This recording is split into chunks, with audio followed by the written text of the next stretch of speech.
Alcoholics anonymous म्हणजेच big बुकमधील हे कसं घडतं 5व्या प्रकरणाचं वाचन.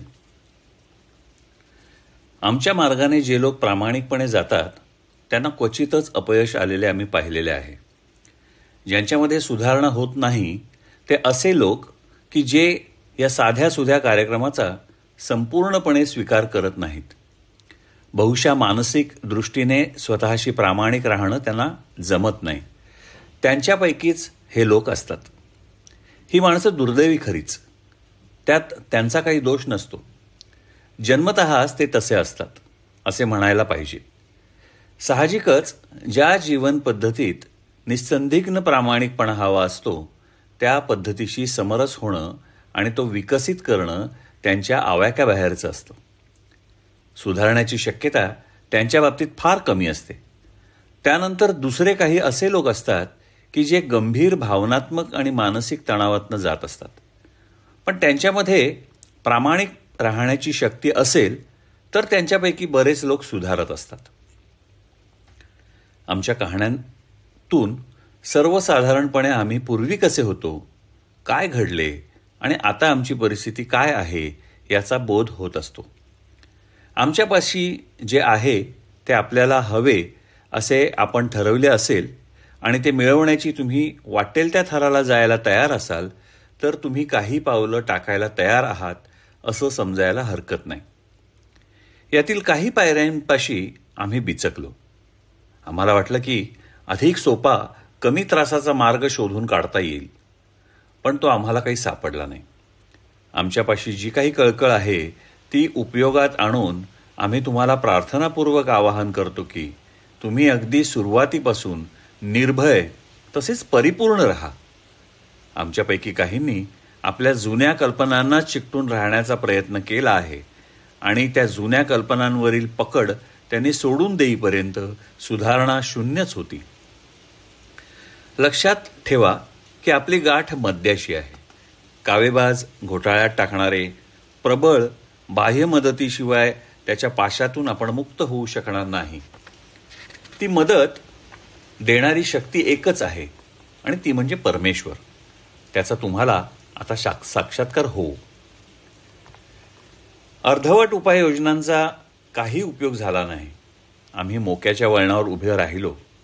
आम्ही सर्वस्वी परमेश्वराला वाहून घेऊन याचे संरक्षण मागितले. आम्ही जी पावलं टाकली ती खाली दर्शवली आहेत. सुधारणेच्या कार्यक्रमाच्या सूचना त्यात तुम्हाला आढळून येतील. 1. मद्यशक्तीसमोर आम्ही पूर्णपणे हतबल, शक्तिहीन आहोत हे मान्य केलं. त्याचबरोबर आमचं जीवन अस्ताव्यस्त झाले होते हे सुद्धा आम्ही मान्य केलं. 2. आमच्याहून श्रेष्ठ शक्तीच आमचा मानसिक निरोगीपणा म्हणजे विवेक परत मिळवून देऊ शकेल ह्या गोष्टीवर अनुभवातून आमचा विश्वास बसला. 3. आमची ज्याच्यावर श्रद्धा आहे त्या ईश्वराच्या स्वाधीन आमची इच्छा आणि जीवन करण्याचा आम्ही निर्णय घेतला. 4. आम्ही निर्भयपणे व अत्यंत सूक्ष्मपणे आमच्या स्वभावातील गुणदोषांची यादी केली. 5. परमेश्वराजवळ, स्वतःपाशी आणि अन्य मानवी व्यक्तीकडे आमच्या गैरकृत्यांची तंतोतंत कबुली दिली. 6. हे सर्व स्वभावदोष परमेश्वराने आमच्या स्वभावातून काढून टाकावेत याकरिता आम्ही पूर्णपणे मनापासून तयार झालो. 7. आमच्यातील स्वभावदोष, उणीवा त्याने दूर कराव्यात अशी कळकळीची प्रार्थना आम्ही अत्यंत विनम्रतेने परमेश्वराला केली. 8. ज्या व्यक्तींना आम्ही दुखावले होते किंवा ज्यांचे आम्ही नुकसान केले होते अशा व्यक्तींची आम्ही यादी केली आणि त्या सर्वांची क्षमा मागायला तसेच नुकसान भरपाई करायला आम्ही मनापासून तयार झालो. 9. शक्य होते त्या प्रत्येक व्यक्तीशी प्रत्यक्षपणे क्षमा मागितली व नुकसान भरपाई केली. परंतु आमच्या या अशा वागण्याने ज्यांना त्रास होईल किंवा त्यापासून इतर व्यक्तींना त्रास होईल अशा चुकांची प्रत्यक्षपणे क्षमा मागण्याचे किंवा नुकसान भरपाई करण्याचे मात्र आम्ही टाळले. 10. आमच्या स्वभावातील गुणदोषांचे निरीक्षण करण्याचे कार्य दररोज चालू ठेवले. आणि स्वतःची चूक लक्षात येताच त्याची तात्काळ कबुली दिली. 11. प्रार्थना आणि ध्यान यांच्या साह्याने आम्ही मानत असलेल्या परमेश्वराबरोबरील संबंध जाणीवपूर्वक वाढवण्याचा आम्ही प्रयत्न केला आणि आमच्या संबंधात त्याची इच्छा काय आहे हे जाणून घेण्यासाठीच व ती इच्छा अंमलात आणण्याची शक्ती मिळावी ह्या हेतूनेच त्याची प्रार्थना केली. 12. या पायऱ्यांच्या आचरणाचा परिणाम म्हणून आमच्यात आध्यात्मिक जागृती झाली आणि एचा हा संदेश आम्ही इतर मद्यपींना देऊ लागलो. तसेच आमच्या जीवनाच्या सर्व क्षेत्रांमध्ये या सर्व तत्वांचे आम्ही पालन करू लागलो. आमच्यापैकी अनेक लोकांनी असे उद्गार लगेच काढले, अरे बापरे, केवढीही अपेक्षा, मला ती सर्वच पार पाडता येणार नाही. पण नाउमेद होऊ नका. ह्या तत्वांची अंमलबजावणी परिपूर्णपणे करण्यात आमच्यापैकी कोणालाही यश आलेलं नाही. आम्ही काही साधू पुरुष नव्हेत. मुद्दा एवढाच आहे की आध्यात्मिक पद्धतीने विकसित होण्याची आमची तयारी आहे.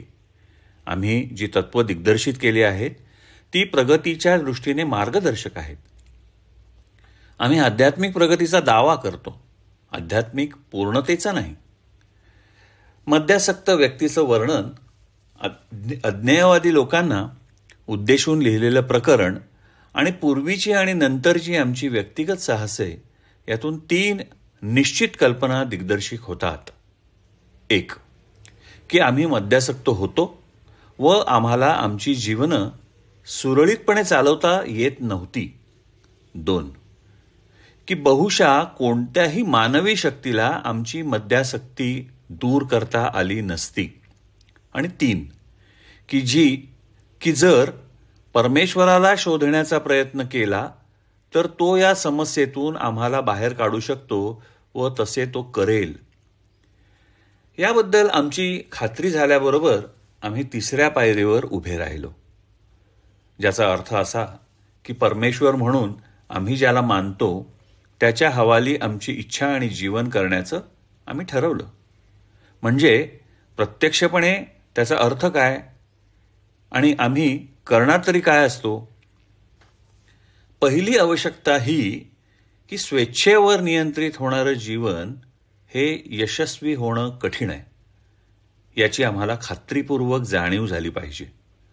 त्या पायावर आमचे हेतू कितीही चांगले असोत, आमचा कशाशी तरी किंवा कोणाशी तरी संघर्ष निर्माण होणं अपरिहार्य असतं. स्वतःच्या इच्छाबळावर बहुतेक लोक जीवन जगण्याचा प्रयत्न करत असतात. प्रत्येक जण सारं नाटक एकट्याच्या जीवावर संपन्न करू पाहणाऱ्या त्या नटासारखा असतो. तो आपल्या मर्जीनुसार सदैव प्रकाश योजना करण्यात, नृत्यवृंदाच्या हालचाली ठरवण्यात, प्रवेशाची खुलावट करण्यात आणि नटनट्यांच्या भूमिका दिग्दर्शित करण्यात मग्न असतो. त्याची भावना ही असते की आपली व्यवस्था कायम राहिली, लोकांनी आपल्या मनासारखं केलं तर ही नाट्यकृती श्रेष्ठ ठरेल. मग स्वतःसहित सर्व लोक खुश होतील, सारं जीवनच रंगतदार होईल. ही आकांक्षा ठेवून कृती करताना आमचा हा नटश्रेष्ठ मित्र काही वेळा गुणसंपन्नही असेल. तो दयाळू, विचारी, सहनशील, उदार, तसाच विनयशील व स्वार्थत्यागीही असेल. पण त्याच्या उलट तो हीन वृत्तीचा, अहंकारी, स्वार्थी आणि अप्रामाणिकही असू शकेल. बहुसंख्य लोकांप्रमाणेच भिन्न भिन्न वृत्तींचा त्याच्यामध्ये समावेश असणं साहजिक आहे. बहुशा प्रत्यक्षपणे काय घडतं त्याची कलाकृती फारशी उठावदार होत नाही. मग त्याला वाटू लागतं की आपल्याशी लोक चांगलं वागत नाहीत, जीवनही आपल्या गुणांचं चीज करत नाही. तो अधिक परिश्रम घेऊ लागतो. दुसऱ्या वेळी वेळेनुसार तो आग्रही तरी होतो किंवा दिलदार तरी होतो, पण तरीसुद्धा त्याच्या कलाकृतीला उठाव येत नाही.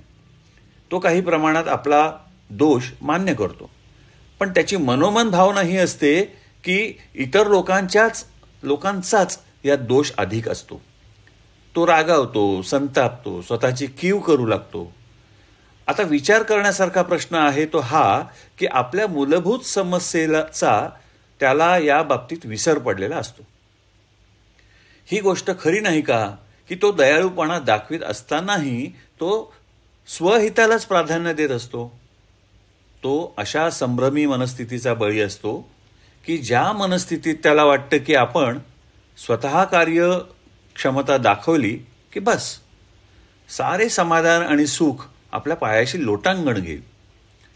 त्याच्या सहकारी नटनट्यांनाही त्याच्या या प्रवृत्तीची ओळख पटल्याशिवाय कशी राहील.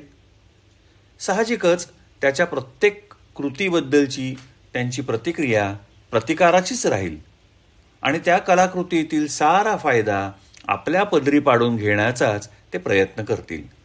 त्या दृष्टीने त्यांच्या सर्वोच्च क्षणीसुद्धा तो सुसंवादाऐवजी विसंवादाचा आणि गोंधळाचाच जनक होणार नाही काय. आमचा नट हा अर्थातच आत्मकेंद्रित, ज्याला अलीकडील काळात लोक अहंकेंद्रित म्हणतात, तसा असतो.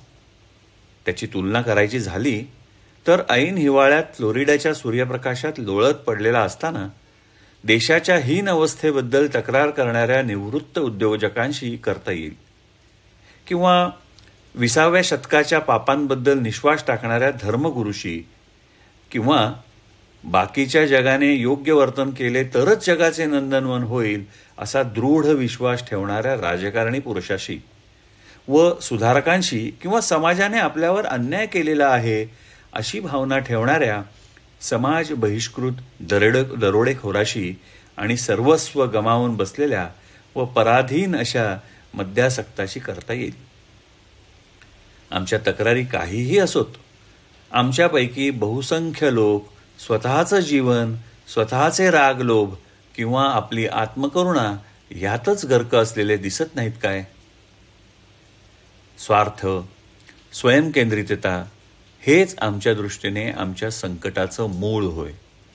शेकडो प्रकारची भीती, आत्मवंचना, स्वार्थ आणि आत्मकरुणा त्यांनी ग्रस्त होऊन आम्ही आमच्या सहकाऱ्यांच्याच मार्गात आडवे येतो आणि ते प्रतिकार करतात.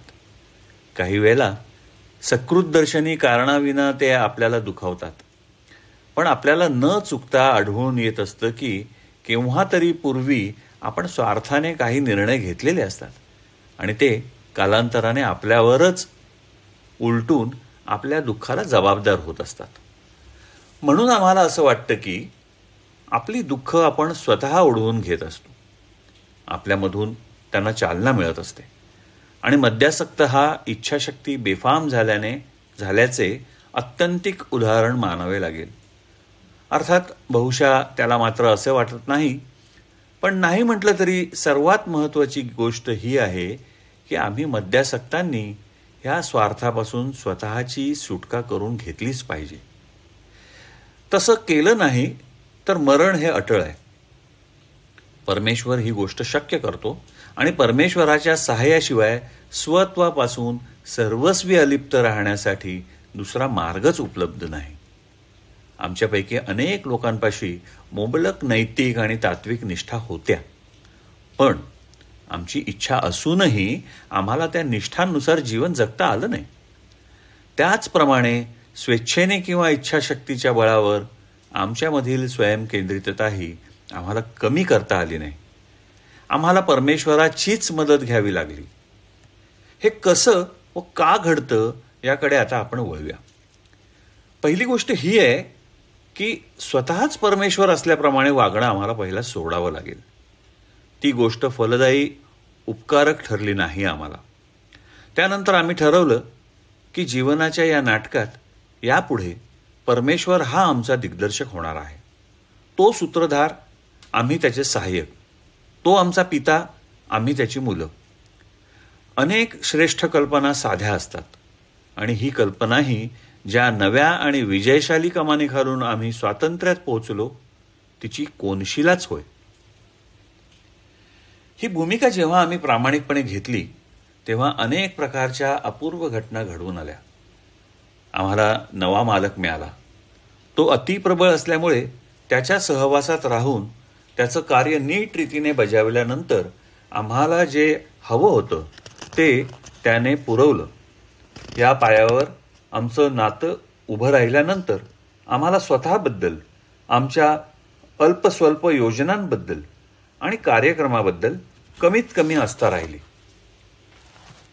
अधिकाधिक प्रमाणात आपण जीवनात कोणती कामगिरी करू शकतो हे पाहण्याकडे आमचा कल होऊ लागला. आमच्यामध्ये नवीन शक्ती संचारू लागल्याची जाणीव झाल्यानंतर मानसिक समाधानाचा आस्वाद घेत असताना आम्हाला हेही वाटू लागलं की परमेश्वराच्या अस्तित्वाचा साक्षात्कार झाल्यामुळे आम्हाला जीवन अधिक यशस्वीपणे व्यतीत करता येईल. त्याच्या अनुषंगाने आमची आज, उद्याची आणि भवितव्याची भीतीही नाहीशी होऊ लागली. आमचा खरोखरच हा पुनर्जन्म होता. आम्ही आता 3ऱ्या पायरीवर उभे होतो. आमच्या मनी रुजलेल्या परमेश्वराला आमच्यापैकी अनेक जण म्हणू लागले, देवा, मी तुझ्या चरणी लीन आहे. तुझ्याबरोबर राहून तुझ्या इच्छेचा मान देण्यासाठी स्वार्थाच्या बंधनातनं तू मला मुक्त कर, म्हणजे तुझी इच्छा अधिक चांगल्या रीतीने मला पुरी करता येईल. माझ्या सर्व अडचणी दूर कर, म्हणजे त्यांच्यावरील माझ्या विजयामुळे मी ज्यांना सहाय्यभूत होणार आहे त्यांना तुझ्या शक्तीची, प्रेमाची, तुझ्या जीवन पद्धतीची साक्ष पटेल. तुझ्या इच्छेपुढे मला सदैव मान वाकू दे. हे पाऊल उचलण्यापूर्वी आम्ही पूर्णपणे विचार केला आणि आपण परमेश्वराच्या चरणी लीन होण्यासाठी तयार आहोत याची खात्री करून घेतली. हे आध्यात्मिक पाऊल आमची पत्नी, परममित्र किंवा आध्यात्मिक गुरु यांच्यासारख्या समजूत पटलेल्या लोकांबरोबर घेणं इष्ट आहे असं आम्हाला आढळून आलं. पण गैरसमज करून घेणाऱ्या व्यक्तींऐवजी परमेश्वराला एकट्यानेच गाठणं बरं असं मात्र आम्हाला वाटतं. अर्थात आम्ही जोवर ही कल्पना कोणताही आडपडदा न ठेवता प्रदर्शित करत राहू, तोवर प्रार्थनेचा शब्दप्रयोग काहीही असला तरी निसंशय चालणार होता. ही वस्तुतः सुरुवात होय, पण ही प्रार्थना प्रामाणिकपणे आणि विनयशीलपणे करण्यात आली तर त्याचा परिणाम अनेक वेळेला फार मोठ्या प्रमाणावर आणि तात्काळ झालेला आढळून येईल. त्यानंतर चैतन्यपूर्ण कृतीच्या कार्यक्रमाकडे आम्ही वळतो. त्यातील पहिलं पाऊल म्हणजे आमच्यापैकी कित्येकांनी ज्याचा कधीही प्रयोग केला नव्हता अशी गृहशुद्धी होय. आमचा निर्णय हे महत्त्वाचं आणि आणीबाणीचं पाऊल खरं, पण आमच्यामधील ज्या अपूर्णत्वामुळे आमचा मार्ग कुंठित होत होता त्याच्याशी सामना देत आणि त्याच्यापासून मुक्त होण्याचा प्रयत्न करीत जर आम्ही पावलं टाकली नाहीत तर आमच्या जीवनावर कायमचा परिणाम होणं शक्य नव्हतं. मद्य हे केवळ बाह्य लक्षण होतं, म्हणून आम्हाला खरं कारण आणि परिस्थिती यांच्या मुळाशी जाणं भागच पडलं. त्यासाठी आम्ही व्यक्तिगत गुणदोषांची जंत्री करू लागलो. ही 4थी पायरी होय. व्यापारामध्ये जशी नफ्या तोट्याची आणि आपल्या धंद्यातील साहित्यांची मोजणी केली जाते तशी ही जंत्री होय. व्यापारात ही जंत्री वेळोवेळी केली गेली नाही तर धंदा बुडीत होतो. व्यापारी जंत्री ही वस्तुस्थिती दर्शक आणि वस्तुस्थितीला तोंड देण्याची प्रक्रिया असते. व्यापारातील आपल्या साधन सामुग्रीबद्दलचे सत्य उजेडात आणण्याचा तो एक प्रयत्न असतो. त्यातील उद्दिष्ट डागाळलेल्या किंवा विक्रीसाठी योग्य नसलेल्या वस्तूंची माहिती करून घेऊन खंत न बाळगता त्यांची तातडीने विल्हेवाट लावणं हे होय. व्यापारातील मालकाला यशस्वी व्हायचं असेल तर व्यापारी मूल्यांबद्दल त्याचे स्वतःची फसवणूक करून घेता कामा नये. आमच्या जीवनाबद्दल आम्ही तेच केलं. प्रामाणिकपणे आम्ही जीवनाचा सर्वांगीण विचार केला. प्रथम आम्हाला ज्यावेळी अपयश आलं त्या स्वभाव दोषांचा आम्ही शोध घेतला. ज्यावेळी आम्हाला खात्री पटली की निरनिराळ्या रीतीने प्रकट होणाऱ्या स्वार्थामुळेच आम्हाला अपयश आलं होतं, त्यावेळी त्याच्या सर्वसाधारण प्रकटीकरणाचा आम्ही विचार केला. त्या बाबतीत संताप, खुंची चीड हाच पहिल्या क्रमांकाचा गुन्हेगार होय. दुसऱ्या कोणत्याही स्वभावदोषांपेक्षा या स्वभावदोषाने जास्तीत जास्त मद्यासक्तांचा नाश घडवून आणलेला आहे. त्यातूनच निरनिराळ्या प्रकारचे आध्यात्मिक रोग उद्भवतात. कारण आम्ही मानसिक आणि शारीरिक दृष्टीनेच नव्हे तर आध्यात्मिक दृष्टीनेही आजारी झालेलो आहोत. आध्यात्मिक आजारावर मात करण्यात आली की मानसिक आणि शारीरिक दृष्टीने आम्ही सुधारल्यासारखे होतो. आता स्वभाव दोषांचा विचार करताना आम्ही कागदावर नोंद केली. आम्ही ज्यांच्यावर रागावलेलो होतो त्या व्यक्तींची, संस्थांची किंवा तत्वांची आम्ही यादी केली. आम्ही स्वतःचाच आपल्या रागाची कारणं विचारली, स्वतःलाच आमच्या रागाची कारणं विचारली. बहुसंख्य प्रकरणी आम्हाला आढळून आलं की आमचा स्वतःबद्दलचा अहंकार, आमचे पैशाचे पाकीट आमच्यापेक्षा आमच्या महत्वाकांक्षा, आमचे व्यक्तिगत संबंध, त्यात लैंगिक गोष्टींचाही समावेश होतो, हेच दुखावले गेलेले होते किंवा त्यांना धोका निर्माण झाला होता. त्यामुळे आम्ही त्रस्त झालो होतो. आतल्या आत आम्ही जळत होतो. आकसाच्या, असूयेच्या, द्वेषाच्या ह्या यादीतील प्रत्येक नावासमोर आम्ही आमची हानी मांडली. आम्हाला हे शोधून काढायचं होतं की आमचा अहंकार, आमची सुरक्षितता, आमच्या महत्वाकांक्षा, आमचे व्यक्तिगत आणि लैंगिक संबंध यांच्या बाबतीत हस्तक्षेप केला गेला आहे काय. आमचे अंदाज खाली दिलेल्या उदाहरणांसारखे सर्वसाधारणपणे आम्हाला अचूक असे दिसून आले. आमच्या जीवनाचा आम्ही आढावा घेतला. परिपूर्णता आणि प्रामाणिकपणा याखेरीज आम्ही कशाचाही विचार केला नाही. आढावा संपला आणि आम्ही त्याचा विचार केला. पहिली गोष्ट दृष्टीपथास आली ती ही की जग आणि त्यातील लोक हे बहुशः पूर्णपणे चूक करीत होते. इतर लोक चुकत आहेत ह्या निष्कर्षापर्यंतच आम्ही बहुशः पोहोचलो. त्याचा अपरिहार्य परिणाम हा झाला की लोक चूक करीतच राहिले आणि आमची मने खुरटतच राहिली. काही वेळा पश्चाताप होत असे आणि मग आम्ही अधिक संघर्ष करत राहिलो आणि आमच्या मार्गाने जाण्याचाच प्रयत्न करू लागलो. तशा गोष्टी अधिकच बिघडत गेल्या. युद्धाप्रमाणे विजेता हा जिंकत असल्याचा आभास तेवढा निर्माण झाला. आमचे विजयाचे क्षण हे अल्पजीवी ठरले. ज्या जीवनात तीव्र खूनची चिडीला स्थान राहते ते जीवन वैफल्य आणि दुःख यांचेच धनी होते. ज्या प्रमाणात आम्ही त्यांच्या आहारी जातो त्या प्रमाणात सार्थ ठरू शकणाऱ्या क्षणांची आम्ही उधळपट्टी करतो. ही झाली साधारण लोकांची कथा. पण मद्यासक्त लोक, ज्यांची एकमेव आशा आध्यात्मिक अनुभव जतन करणे आणि वाढीस लावणे ही असते, त्यांच्या बाबतीत तर खुनशी चिडीचा उपक्रम हा कल्पनातीत अपायकारक ठरतो. हा उपक्रम जीवघेणा असतो हे आम्हाला आढळूनही आलं आहे. कारण ह्या भावनांना आश्रय देऊन आम्ही चैतन्याच्या प्रकाशापासून स्वतःला परावृत्त करीत असतो.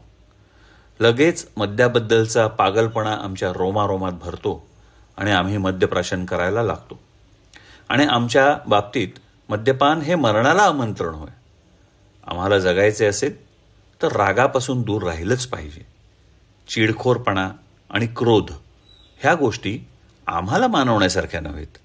साधारण माणसाची सुद्धा ती संशयास्पद चैनच आहे. पण मद्यासक्ताच्या बाबतीत तर ते विषच आहे. आम्ही पुन्हा एकदा त्या यादीकडे वळलो. कारण आमच्या भवितव्याची गुरुकिल्लीच तिच्यापाशी होती.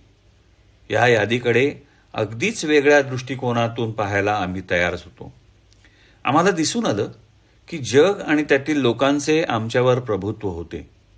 त्या स्थितीत इतरांच्या कल्पनेतील किंवा खऱ्या चुका ह्या आमचा अंत घडवून आणण्या इतक्या प्रभावी ठरू शकतील. त्यातून स्वतःला कसं वाचवायचं आम्हाला दिसत होतं की त्यासाठी खुनशी चिडीवर मात करणं आवश्यक होतं. पण ते कसं करायचं? नुसत्या स्वेच्छेने साध्य होण्यासारखं ते नव्हतं. जसं की मद्यपान. आम्ही जो स्वीकारला तो हा मार्ग. आम्हाला कळून आलं की ज्यांनी आमच्यावर अन्याय केला ते कदाचित आध्यात्मिकदृष्ट्या आजारी असतीलही. त्यांच्या आजारीपणाच्या खुणा आणि त्यातून आम्हाला जो अस्वस्थपणा येत होता त्या दोन्ही गोष्टी आम्हाला आवडल्या नाहीत. पण आमच्यासारखेच तेही आजारी आहेत हे मात्र आम्ही जाणले. म्हणून आम्ही परमेश्वराची प्रार्थना केली की आजारी माणसाला जी सहिष्णुता, करुणा आणि सहनशीलता आवश्यक असते ती या माणसांना प्राप्त व्हावी, म्हणून आम्हाला सहाय्य दे. कोणी आमच्यावर अन्याय केला तर लगेच आम्ही स्वतःशी म्हणत असू, हा आजारी माणूस आहे, त्याला आपण कशी बरं मदत करू शकू. देवा, मला राग येऊ देऊ नकोस, तुझी इच्छाच पूर्ण केली जाईल.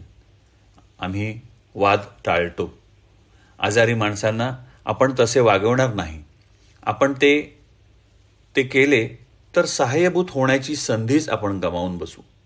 आपण सर्वांनाच सहाय्य करू शकणार नाही, पण प्रत्येक व्यक्तीच्या बाबतीत दयाळूपणाचा व सहिष्णू दृष्टिकोन कसा ठेवावा हे परमेश्वर आम्हाला निश्चित शिकवेल. पुन्हा एकदा आम्ही यादीकडे वळलो. इतरांनी जे अन्याय केले होते ते विसरून जाऊन आम्ही स्वतःच्याच चुकांवर लक्ष केंद्रित केले.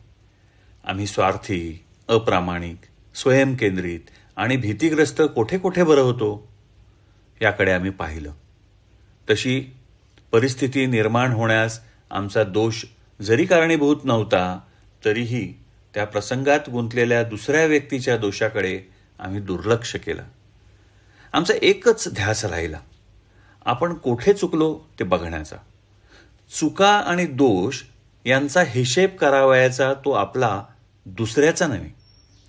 आमचे दोष दिसताच आम्ही त्यांची यादी केली, ती कागदावर उतरवून आमच्या पुढे ठेवली. आपण केलेल्या अन्यायांची आम्ही प्रामाणिकपणे कबुली दिली आणि त्या अन्यायांची भरपाई करण्यासाठी आम्ही तयार झालो. लक्षात घ्या, मिस्टर ब्राऊन, मिसेस जोन्स, मालक आणि पत्नी ह्या चौघांच्याही बाबतीत भीती हाच शब्द प्रामुख्याने उल्लेखिला गेला आहे. हा लहानसा शब्द आपल्या जीवनातील प्रत्येक अंगाला स्पर्श करतो. तो एक पोखरून काढणारा धागा होता. आमच्या अस्तित्वाचा पोत तिच्यामुळे फाटला होता. आमच्या वाट्याला यायला नको होते असे दुर्दैवी आघात करणारी परिस्थितींची मालिकाच भीतीमुळे उभी राहिली होती. त्या भीतीनेच आपल्या जीवनात अशा प्रसंगांची रांग लावली होती ज्यातूनच आमचे दुर्दैव ओढवले आणि तो आमच्यावर अन्याय होता असं आम्हाला वाटलं. आता प्रथम आपणच तर त्या आमच्यावर अन्याय होता असे आम्हाला वाटले.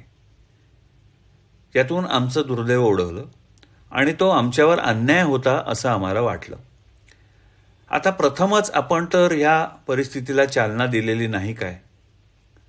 काही वेळेला आम्हाला वाटतं की भीती ही चोरीच्या सदरात मोडणे बरे.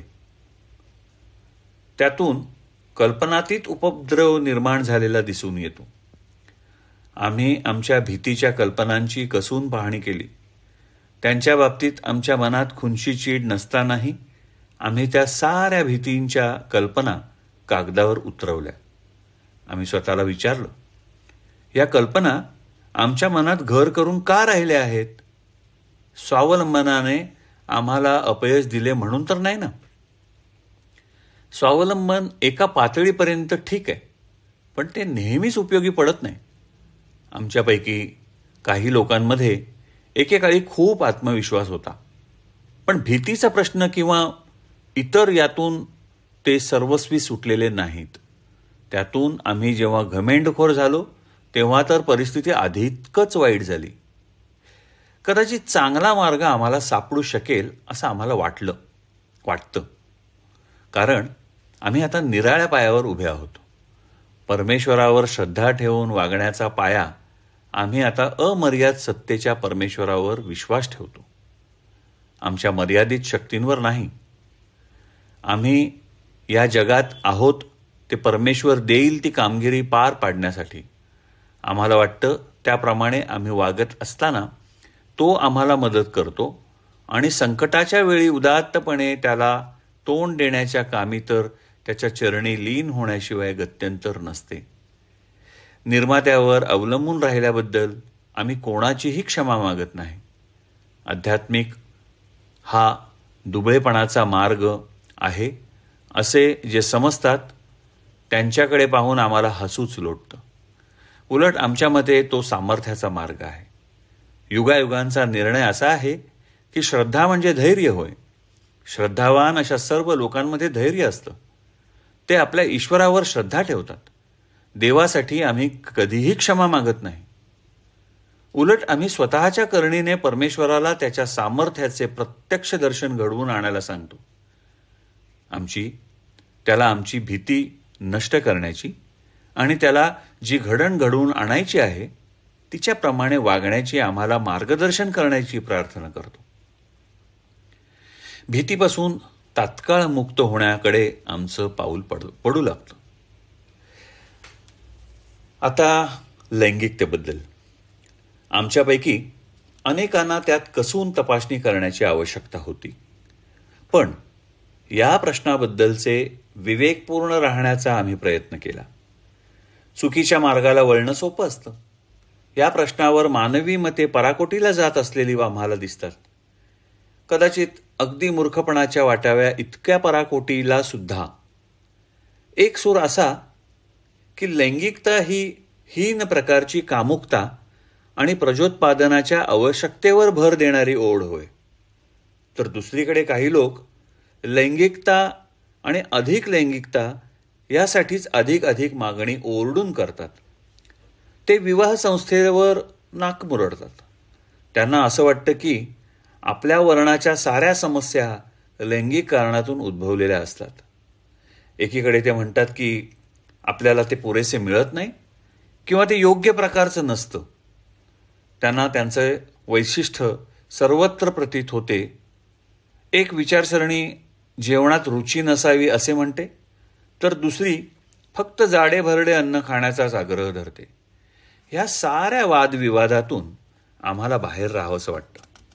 कोणत्याही व्यक्तीच्या लैंगिक वागणुकीचे पंच होण्याची आमची इच्छा नाही. आम्हा सर्वांपुढे लैंगिक समस्या आहेत. त्या नसत्या तर आम्ही मानव तरी कसले. त्यांच्याबद्दल आपण काय केलं पाहिजे? गेल्या काही वर्षातील आमच्या स्वतःच्या वागण्याची आम्ही पाहणी केली. आपण स्वार्थी, अप्रामाणिक, बेफिकीर असे कोठे वागलो काय? आपण कोणाला दुखवलं का? कारण नसताना आपण मत्सर, संशय, कडवटपणा निर्माण केला का? आपण कोठे दोषी होतो काय? आणि त्याऐवजी आपण काय करायला पाहिजे होतं? या सर्व गोष्टी आम्ही कागदावर उतरवल्या आणि पुन्हा वाचलं. अशा रीतीने आमच्या भावी लैंगिक जीवनासाठी सुज्ञ आणि खंबीर असा आदर्श निर्माण करण्याचा आम्ही प्रयत्न केला. प्रत्येक संबंधाला आम्ही कसोटी लावली. हा स्वार्थी होता की नाही? आम्ही देवाकडे प्रार्थना केली की त्याने आमच्या ध्येयाचे स्वरूप ठरवावे आणि त्यानुसार वर्तन करण्यासाठी आम्हाला मदत करावी. आम्ही लक्षात ठेवलं की आमची लैंगिक शक्ती ही ईश्वरी देणगी आहे आणि म्हणून ती चांगली आहे. पण ती स्वार्थीपणाने किंवा बेफिक्रीने अंमलात आणली जाऊ नये. त्याचप्रमाणे तिचा तिटकारा किंवा घृणाही मानू नये. आमचं ध्येय कसंही ठरो, आम्ही त्याच्या मार्गाने पाऊल टाकलं पाहिजे. जेथे काही अन्याय आमच्याकडून झाला असेल तेथे त्याचे परिमार्जन करण्याची आम्ही तयारी ठेवली पाहिजे. पण हे करत असताना आम्ही कोणाला अधिक इजा होणार नाही याची जबाबदारी मात्र घेतली पाहिजे. दुसऱ्या शब्दात सांगायचं तर इतर समस्यांसारखेच आम्ही लैंगिक प्रश्नांकडे पाहिलं पाहिजे. ध्यान आणि चिंतन करताना आम्ही प्रत्येक प्रश्नाच्या बाबतीत परमेश्वराची करुणा भागतो की त्याने आम्हाला मार्ग दाखवावा. आपल्याला हवे असेल तर योग्यच उत्तर मिळाल्याशिवाय राहणार नाही. आमच्या लैंगिक परिस्थितीचे निदान फक्त परमेश्वरच करू शकतो. मित्राची सल्लामसलत घेणे बऱ्याच वेळेला इष्ट ठरतं, पण अखेरचा न्याय देण्याची जबाबदारी आम्ही परमेश्वरावरच टाकतो. आम्हाला ही जाणीव आहे की लैंगिक प्रश्नांच्या बाबतीत काही लोक जसे अतिरेकी असतात तसेच इतर स्वैर असतात. भावनोद्रेकाचा विचार व सल्ला आम्ही टाळण्याचाच प्रयत्न करतो. समजा आपण जे उद्दिष्ट ठरवलं आहे त्यापासून आपण बरेच दूर राहिलो किंवा ते साध्य करण्यात अडखळलो तर आम्ही पुन्हा मद्यपानाकडे वळू काय? काही लोक तसं सांगतात, पण हे अर्धसत्य आहे.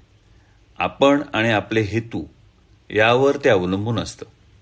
आपण जे केलं त्याबद्दल आपल्याला खेद झाला आणि परमेश्वराने आपल्याला सन्मार्गावर न्यावे अशी आपली प्रामाणिक इच्छा असेल तर आमची श्रद्धा आहे की आम्हाला क्षमा केली जाईल आणि आम्ही धडा शिकल्यासारखे होईल. आम्हाला खेद झाला नाही आणि आमची वागणूक दुसऱ्यांना अपायकारकच राहिली तरी आम्ही निश्चितपणे मद्यपान करणार. आम्ही काही मोठा सिद्धांत सांगत नाहीये, आमच्या अनुभवाच्याच या गोष्टी आहेत. लैंगिक प्रश्नाबद्दलचा सारांश असा: योग्य ध्येय, प्रत्येक वादग्रस्त परिस्थितीच्या बाबतीत मार्गदर्शन, शहाणपणाची शिकवण आणि योग्य गोष्ट करण्यासाठी सामर्थ्य, यासाठी आम्ही परमेश्वराची कळकळीने प्रार्थना करतो. लैंगिकता ही फार उपद्रवकारक असेल तर इतरांच्या सहाय्यासाठी आम्ही शिकस्तीचे प्रयत्न करू लागतो. त्यांच्या गरजा लक्षात घेऊन त्या साध्य करण्यासाठी आम्ही झटतो. यामुळे आम्ही स्वतःपासून अलिप्त होतो. आमच्यामधील उद्दाम ओढ त्यातून शांत होते, कारण या ओढीपुढे आम्ही वाकलो तर हृदयविकार होणं अपरिहार्य आहे. आपल्या व्यक्तिगत दोषांबद्दलचा आपला आढावा परिपूर्ण असेल तर आपण बरंच काही लिहिल्यासारखं होईल. आपल्या खुनशी-चिडीची यादी करून त्याची चिकित्सा केल्यासारखी होईल. त्याचा अर्थ असाही होईल की त्यांची निरर्थकता आणि त्यांचे आत्मघातक परिणाम यांची योग्य कल्पनाही आपल्याला आली आहे. त्यांच्यामधील नाशाची बीजे आपल्याला दिसू लागली आहेत. त्यांच्या जोडीला सर्व लोकांच्या बाबतीत, प्रत्यक्ष आपल्या शत्रूच्या बाबतीतही सहिष्णुता, सहनशीलता आणि सदिच्छा संपादन करण्यात आपण यश मिळवले आहे. हे सर्व लोक आजारी आहेत ही जाणीव आपल्याला प्रकर्षाने होत असल्याचेही आपण यातून स्पष्ट झाल्याशिवाय राहणार नाही. आपल्या वागणुकीने ज्यांना आपण दुखवलं आहे त्यांचा या यादीत समावेश करून आपण शक्यतोवर भूतकाळातील अन्यायाचे परिमार्जन करण्याला सिद्ध झालो आहोत याची ग्वाहीच ह्या आढाव्यामार्फत आपण देत आहोत.